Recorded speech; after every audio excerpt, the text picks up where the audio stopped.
Ketua GO atau yang mewakili, yang saya hormati Ketua Tim Penggerak PKK Desa Krayan Bahagia selaku tuan rumah, yang saya hormati Ketua Tim Penggerak PKK Desa dan Kelurahan se-Kecamatan Longikis, dan seluruh hadirin yang berbahagia. Alhamdulillah, puji dan syukur kita panjatkan kehadirat Allah Subhanahu wa Ta'ala, Tuhan Yang Maha Esa, yang mana pada hari ini kita semua diberikan kesehatan untuk dapat hadir di gedung Serbaguna Desa Krayan Bahagia.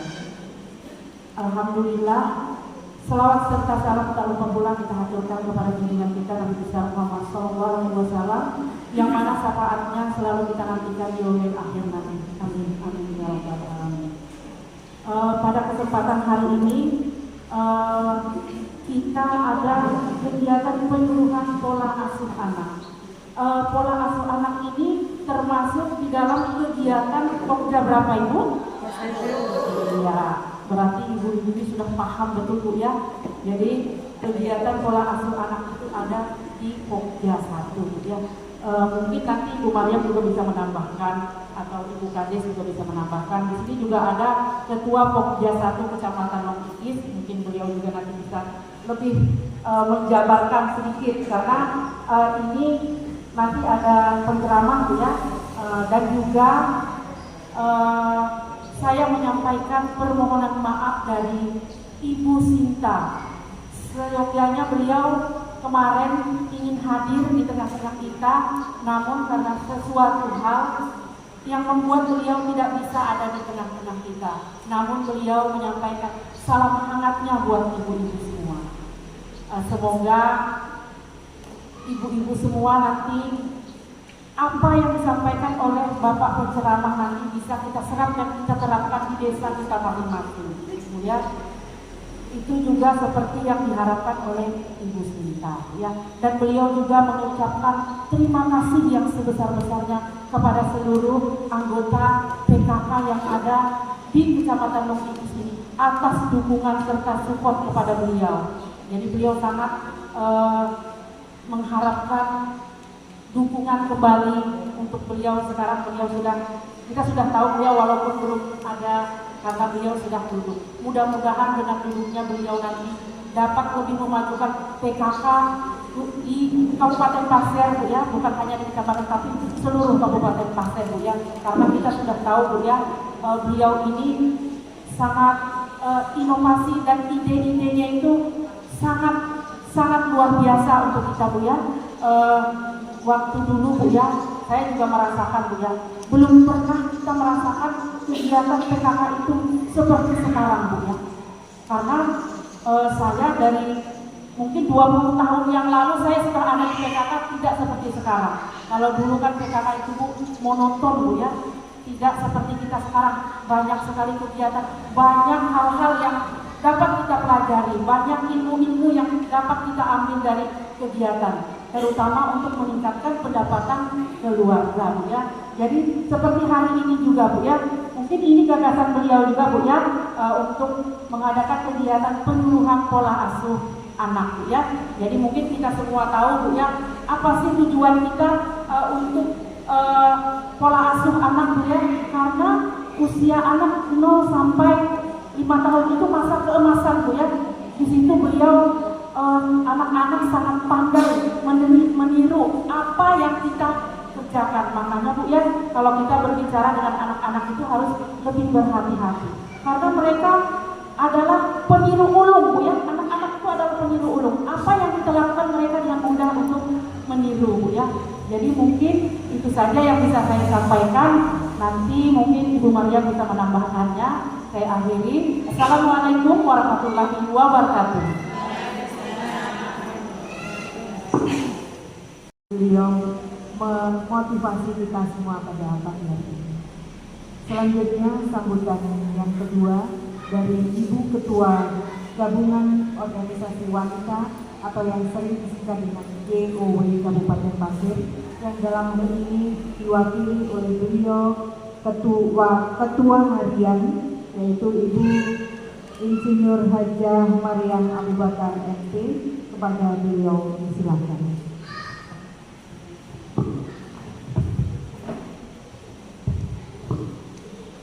Bismillahirrahmanirrahim.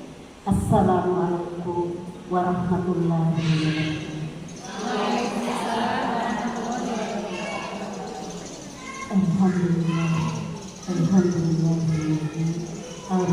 Rasulullah yudhirahu ala dini kulli wa kafa billahi shahida. Asyhadu an la ilaha illallah wa asyhadu anna Muhammadan abduhu wa rasuluh. La ilaha illallah.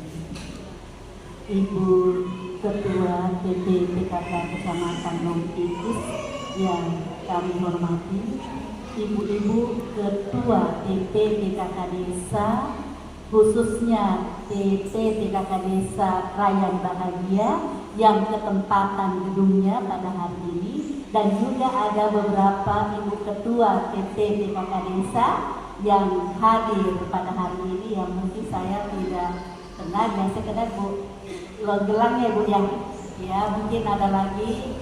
Mohon maaf karena saya kurang mengingat semuanya, walaupun mungkin kita sudah tidak asing lagi Bu, walaupun saya tidak di BKK tapi kita sering bertemu di B2SA ya. Dan kepada seluruh undangan yang hadir pada hari ini, apresiasi untuk ibu semua.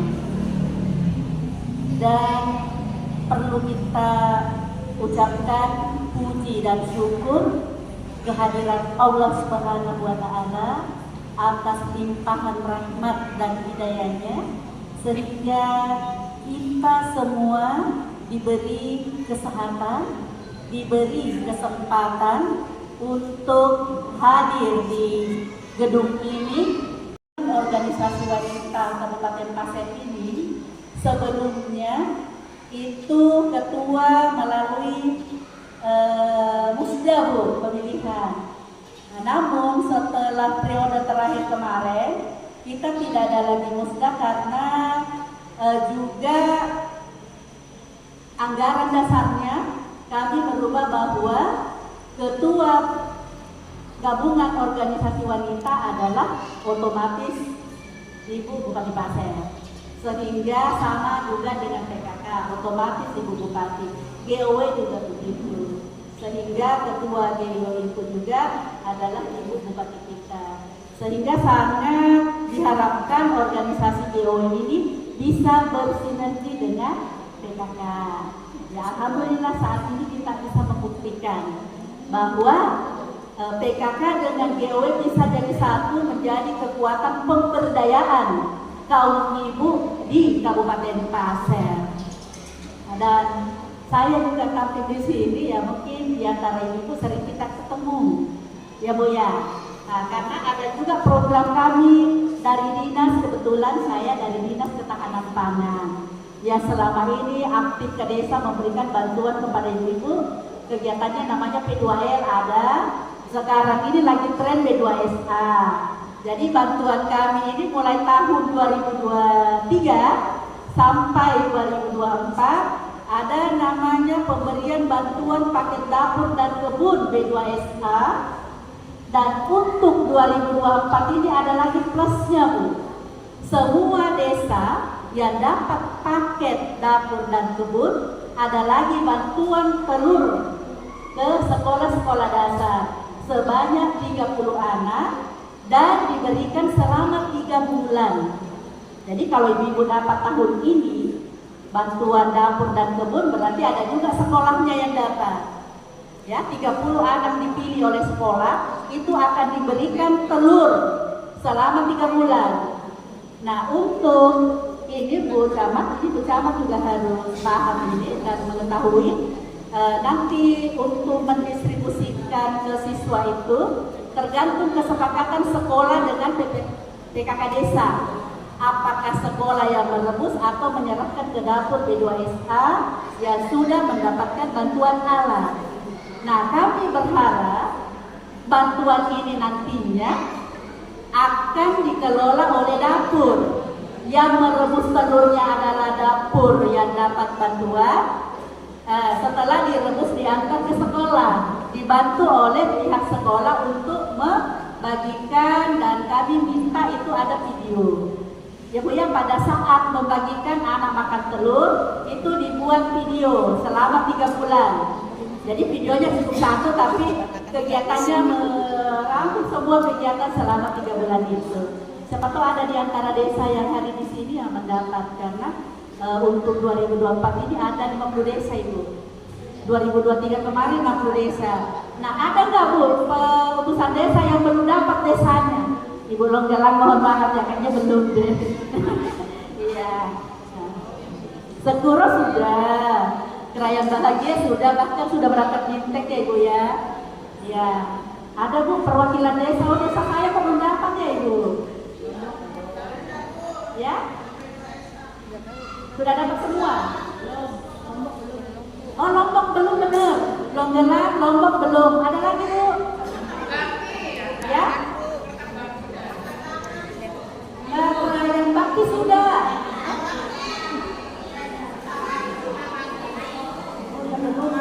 Kayungo pinggir jalan sudah Bu. Kayungo Sari belum. Kayungo sudah.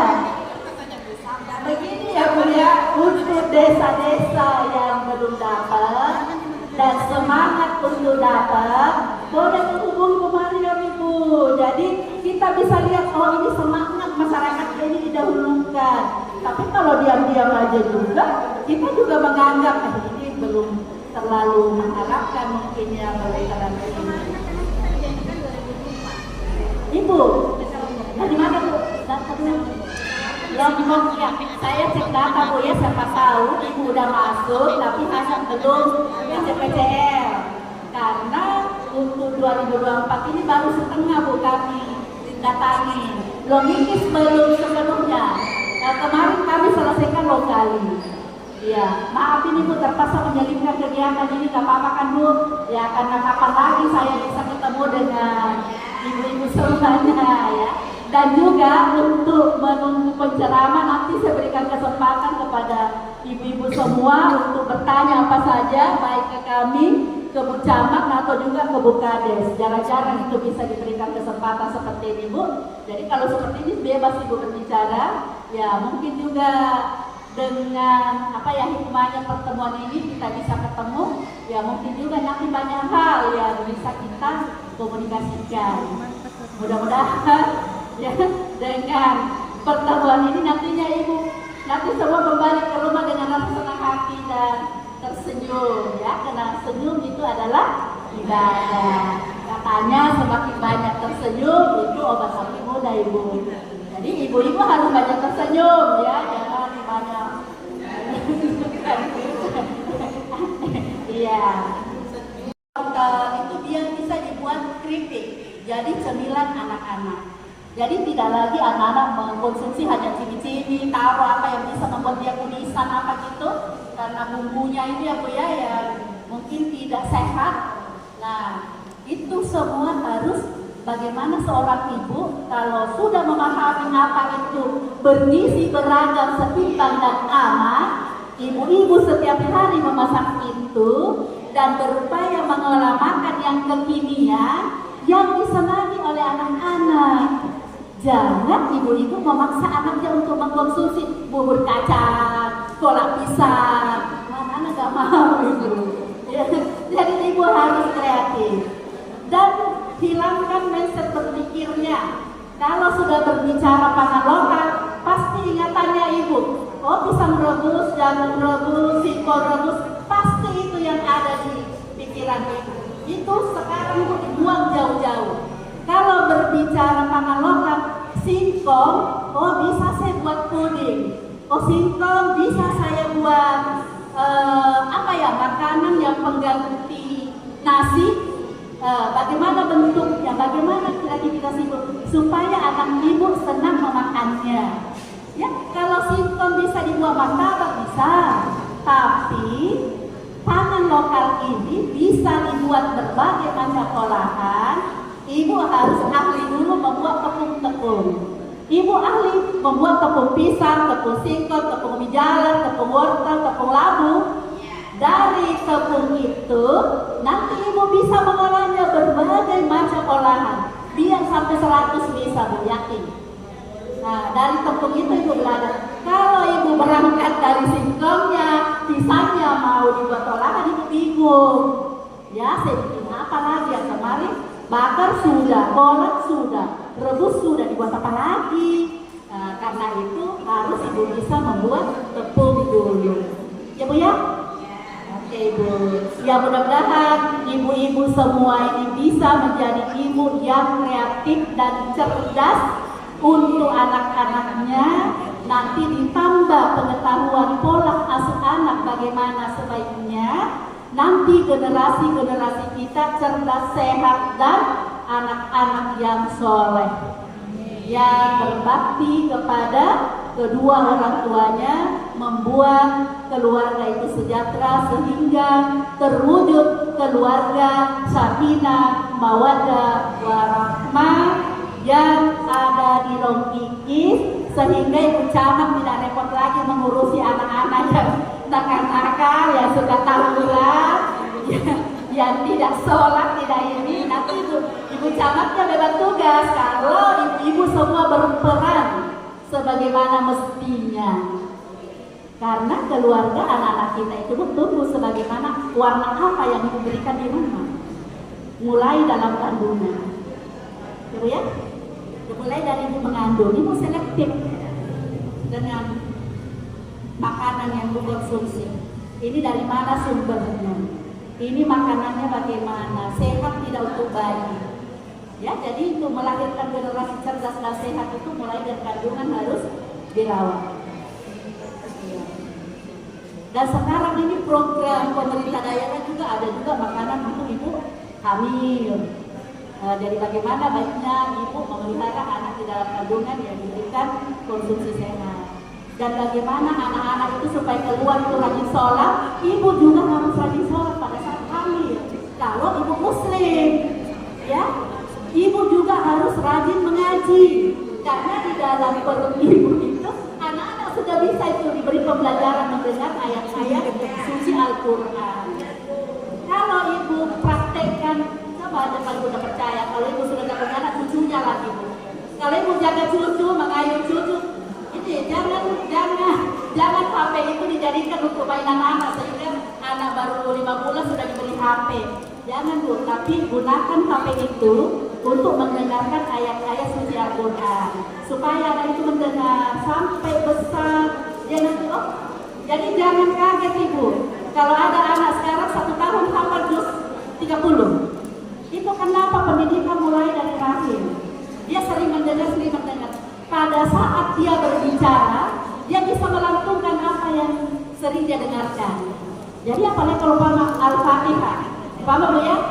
Dari kecil, dari bayi, ibu sering memperdengarkan itu Al-Fatihah. Setelah dia besar, dia jamaah dengan papanya, mungkin sekali aja dia dengar Alhamdulillahirabbil alamin. Dia bisa nyambung. Itu saya testimoni ke anak saya. Anak saya nomor 3. Saya bilang, kenapa kok cepat betul hafal juz 30? Enggak, katanya aku hanya dengar-dengar aja kalau sholat dengan bapak. Itu waktu masih kecil. Pas masuk SD, Bu, hafal dia juz 30. Kenapa? Aku sering dengar-dengar aja kalau sholat sama bapak. Padahal sebelum dia bisa melaksanakan sholat, waktu kecil itu karena kami sering memperdengarkan itu, pada saat dia mendengarkan, itu cepat dia hafal.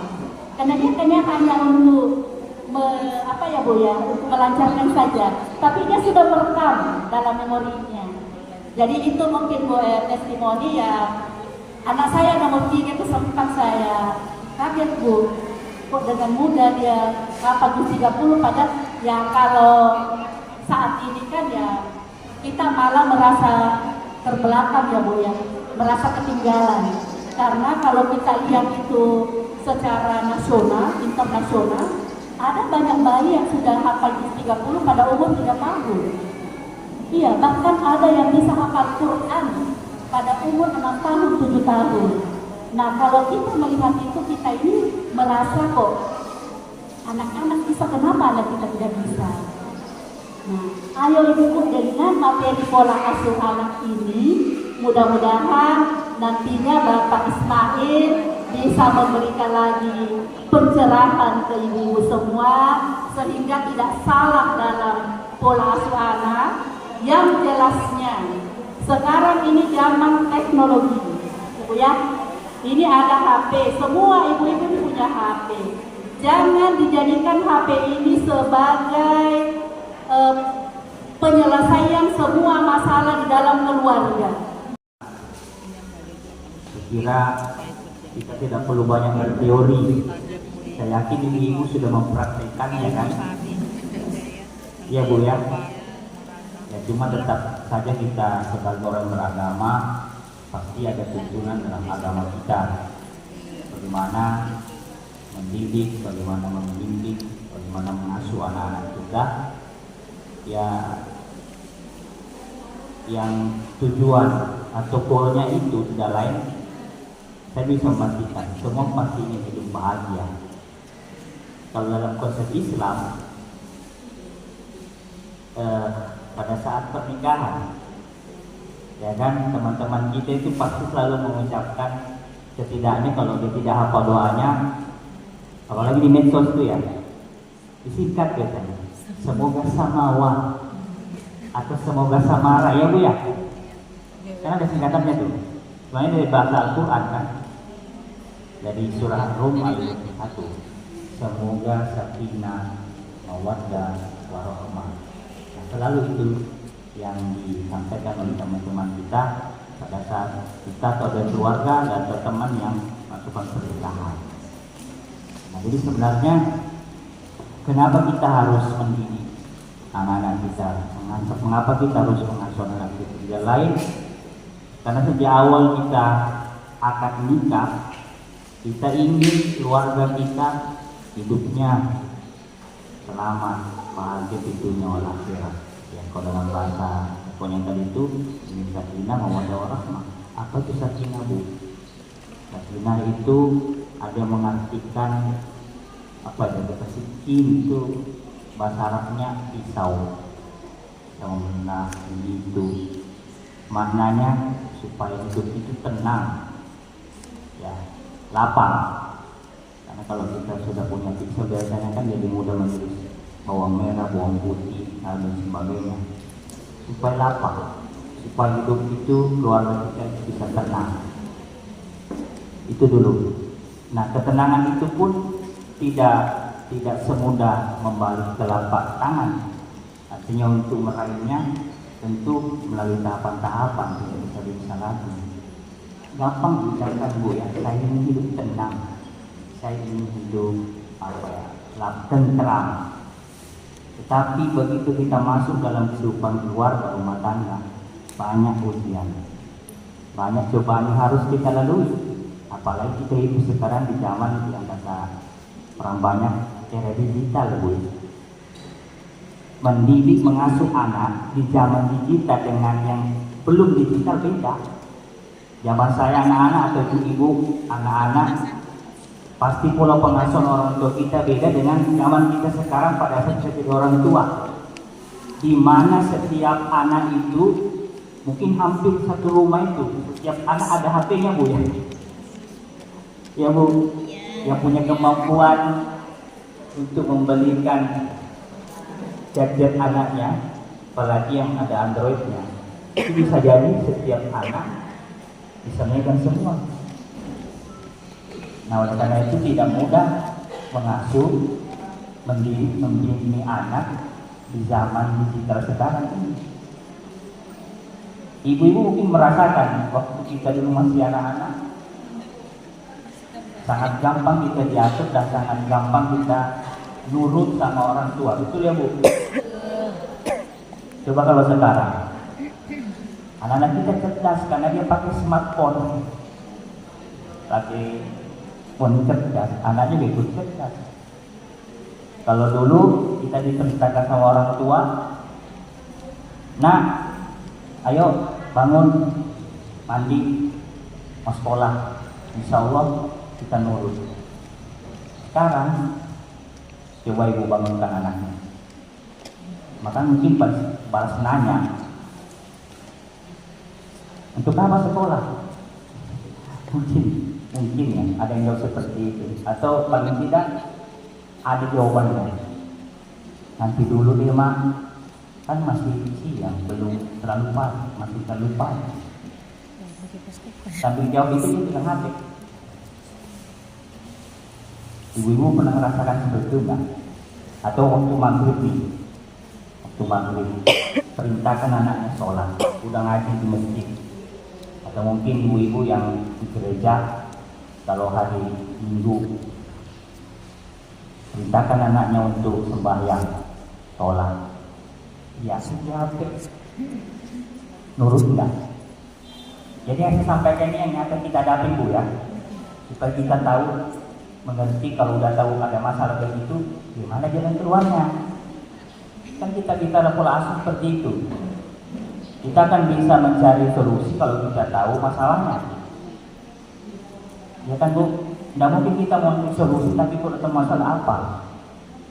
Nah ketika anak-anak, saya contohkan itu, saya sering menemukan kalau maghrib itu, dan bahkan saya juga pernah merasakan ketika anak-anak kita suruh, kita perintahkan, ayo nak ambil wudhu tuh di masjid udah ngaji, tanda-tanda berarti sebentar lagi sholat maghrib.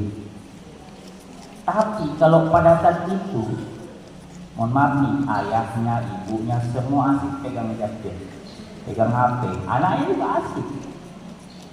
Bisa nggak diturutin apa yang kita suruhkan, perintah agama kita? Saya hakul yakin tidak akan diturutin.